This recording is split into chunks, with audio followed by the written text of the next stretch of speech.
বাংলাদেশের মাটিতে অবশ্যই হবে ইনশাআল্লাহ।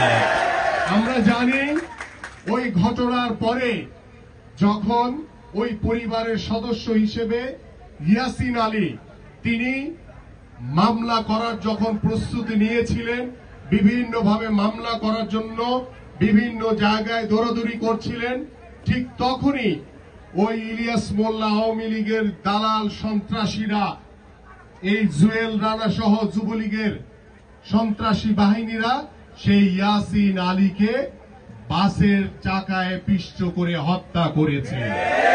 আমরা তখন ঘটনার সময় শুনেছি যে আজাদ নামে যে মানুষটি ওই পরিবারকে বাঁচানোর জন্য এসেছিল, পুলিশ তাকে গুলি করে হত্যা করেছে অন দ্য স্পটে।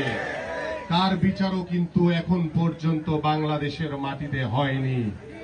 প্রিয় উপস্থিতি, প্রিয় উর্দুভাষী ভাই এবং বোনেরা, আমি আপনাদেরকে আশ্বস্ত করতে চাই যে দীর্ঘ 11 বছর ধরে আপনারা এই বিচারের দাবিতে যে আন্দোলন করেছেন, যে সংগ্রাম করেছেন, গত 17 বছর বাংলাদেশ জাতীয়তাবাদী দলের আমরা সকল নেতৃবৃন্দ এই স্বৈরাচার শেখ হাসিনার পতনের আন্দোলনকে নিশ্চিত করার জন্য আমরা বিএনপির ভারপ্রাপ্ত চেয়ারম্যান জনাব তারেক রহমানের নেতৃত্বে হাজারো এই স্বৈরাচারের জুলুম নির্যাতন সহ্য করে আমরা আন্দোলন করেছিলাম, রাজপথে ছিলাম।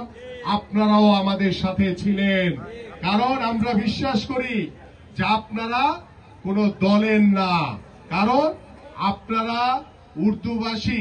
আজকে যারা আপনারা প্রত্যেকেই এই অঞ্চলের ভোটার হয়েছেন, এই পল্লবীর ভোটার হয়েছেন, এবং সেই ভোটারটি কে করেছিলেন আপনাদের সকলের মনে আছে। আমার এখনো মনে আছে 2014 সালে যখন এই ঘটনাটি ঘটেছিল, আমাদের ব্যারিস্টার রফিকুল ইসলাম সাহেব তিনি এখানে এসেছিলেন এবং তিনি আপনাদের সাথে পাশে ছিলেন, এবং আমিও তখন রাজনীতিতে নতুন এসেছিলাম, আমিও সেই ঘটনার পরে আপনাদের এখানে উপস্থিত হয়েছিলাম প্রিয় নেতৃবৃন্দ।